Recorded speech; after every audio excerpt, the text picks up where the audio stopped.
Torcedor, o que está acontecendo com o Manchester City?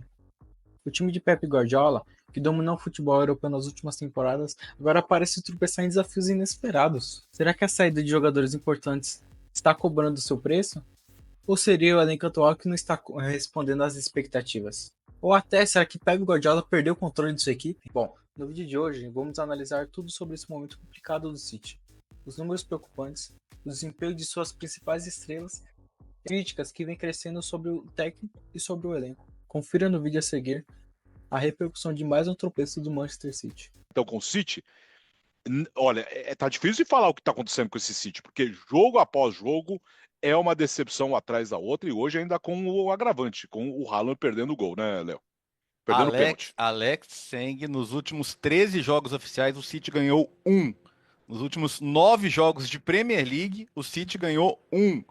E ontem mesmo, antes dos jogos de hoje, eu opto a trazer a informação de que nunca nenhum time que estava em sétimo no Natal conseguiu terminar melhor que quarto. Acho que o papo de título por City começa a ficar bem difícil, né? Claro que tudo depende do Liverpool, do ritmo que o Liverpool vai conseguir colocar nessa caça, mas a real é que o City está tentando achar uma solução para os seus problemas e não consegue. Hoje até, com bola, eu achei um jogo ok do City, tá? Tanto que criou chances, criou inclusive a maior chance de todas, que foi o pênalti, que o Haaland desperdiçou, o Pickford brilhantemente defendeu. Mas é um time que dá a sensação de que pode levar gol a qualquer momento, e hoje aconteceu de novo, né? Quer dizer, o Everton chega ao empate, e o Everton só não ganha o jogo no final, porque num contra-ataque 4-2, o Everton se enrola todo, o Harrison tem opções de passe ali, ele tenta resolver sozinho, acaba não conseguindo definir a jogada, porque o Everton podia ter ganhado o jogo. O Everton, que é o nosso time Lédio Carmona, né? Deixa todos os jogos insuportáveis. Dessa vez pode se sentir chateado, né? Porque não deixou o jogo insuportável, conseguiu jogar e podia ter ganhado o jogo. Então, assim, todo time que enfrenta o City hoje olha e fala: eu posso sofrer um pouquinho sem bola, mas, cara, com bola eu posso machucar. Porque o Donan estava na transmissão do jogo e ele falou: a transição defensiva do City inexiste. O City é um time que hoje, sem bola, tá andando. Os 2 gols da Aston Villa foram de área a área, com uma transição péssima. E hoje, a mesma coisa. Não é todo jogo que você vai fazer 2, 3 gols. Hoje, de fato, podia até ter feito, produziu para fazer. Mas a questão são 12 pontos desperdiçados em situações de vantagem. Porque o City é um time hoje que, quando perde a bola, é um time que não consegue fazer nada, né? Não consegue marcar, não adianta trocar o goleiro, não adianta tentar mudar posições, não adianta fazer nada, porque a coisa está complicada. E o De Bruyne, aparentemente, sem condições físicas, né? Tava vindo de uma virose, entrou só no finalzinho do jogo para tentar fazer alguma coisa ali, mas também não fez nada. Dependeu de uma tentativa ou outra de um lampejo do Savinho, mas assim, o City nunca foi time de tentar depender apenas de situações individuais, né? Então, tá pobre, tá pobre. Terminou o jogo cruzando bola na área. E isso não é o City que a gente conhece. Tá ruim, soluções, não sei. O próprio Guardiola, você vê que na coletiva do pós-jogo, ele tá meio que em negação, né? Teve um repórter que falou pra ele: pô, você tava frustrado na beira do campo. Ele: não, jogamos bem, jogamos bem. Mas, cara, assim, a linguagem corporal dele denuncia que ele tá chateado, ele tá tentando encontrar soluções, não tá conseguindo. E aquele time que era mortal, cara, que assim, tinha uma fome por recuperar a bola, por sufocar o adversário. Hoje a gente tá vendo um time que, assim, não consegue criar tanto.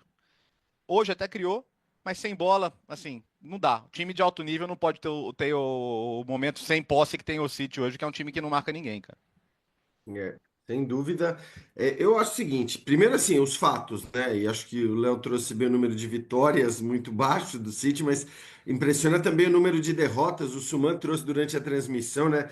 São 9 derrotas em 13 jogos, e nas 50 anteriores, o City tinha perdido uma É, vez. Quer dizer, olha isso, 9 sobre 13 e uma sobre 50. Então é um negócio impressionante. Acho que os motivos são vários. A questão defensiva hoje ficou escancarada, como o Léo falou. Aliás, aquele contra-ataque no final é um negócio inacreditável. Parece é. haver uma desistência dos Sim. jogadores do City. Dizem, bom, já não deu, não Fim de consigo. pelada, né, Jean? Sim. Exato, É. fim de Ninguém quer pelada, mais aquela nada com pelada nada. de churrasco, todo mundo já, né, com umas cervejas na cabeça, parece.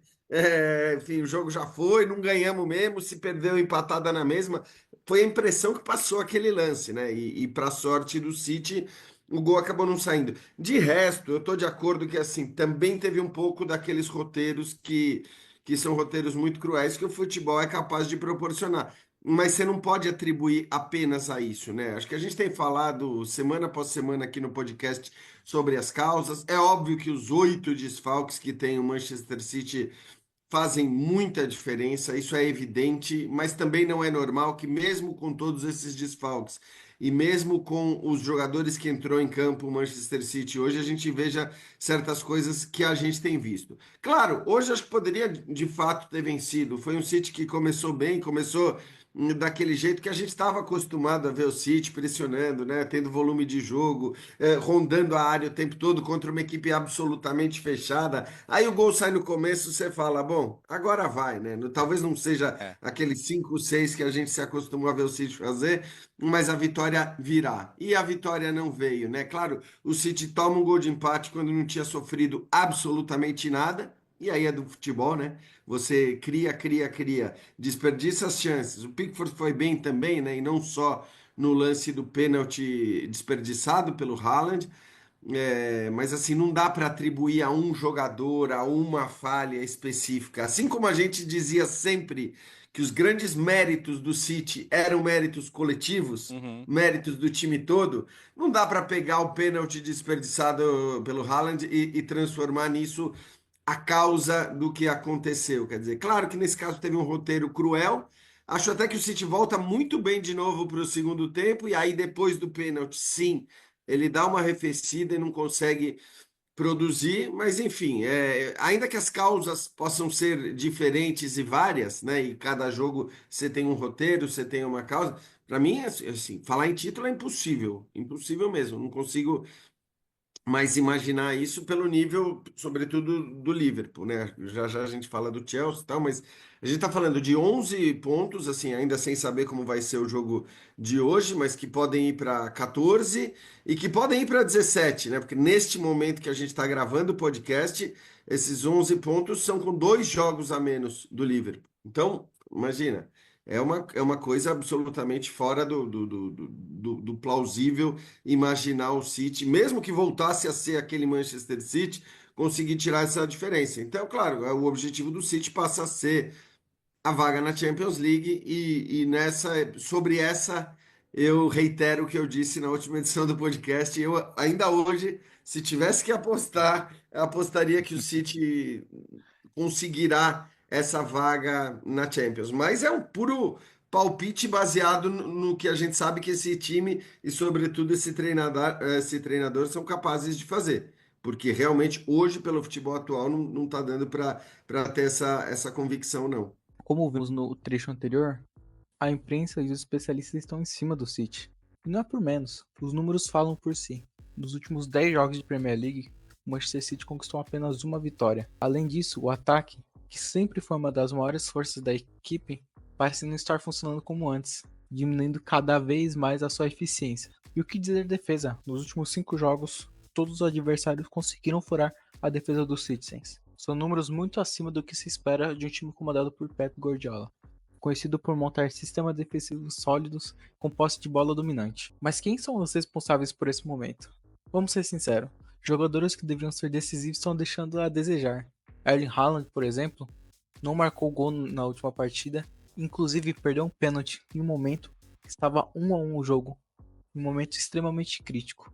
É apenas uma fase, os adversários já aprenderam a anular o estilo de jogo dele. E Kevin De Bruyne? A ausência do belga por lesão parece ter deixado um buraco criativo no meio campo. Será que o City não se preparou para esse tipo de cenário, confiando demais em uma única peça? Será que as contratações dessa temporada estão agregando o esperado? Jogadores como Mateo Kovacic e Matheus Nunes ainda não mostraram um impacto significativo. Terão eles escolhas equivocadas ou precisam de mais tempo para se adaptar? Não podemos deixar de falar sobre Pep Guardiola. Ele é um dos maiores da história, mas mesmo os melhores cometem erros. Será que ele está tentando inovar demais a ponto de complicar o que deveria ser simples? E as decisões táticas? Muitos especialistas questionam o porquê do time do City estar tendo muita posse de bola sem eficiência no último terço do campo. Além disso, o desgaste físico e mental após temporadas intensas estaria começando a pesar para Guardiola e seus jogadores? Mas agora eu quero saber sua opinião, torcedor. Quem é o principal responsável por esse momento ruim do Manchester City? A culpa é de Guardiola, com erros técnicos, ou do seu elenco que está cada vez mais prejudicado devido às lesões? Ou é apenas uma fase normal em uma temporada longa e difícil? Deixe nos comentários, vamos discutir.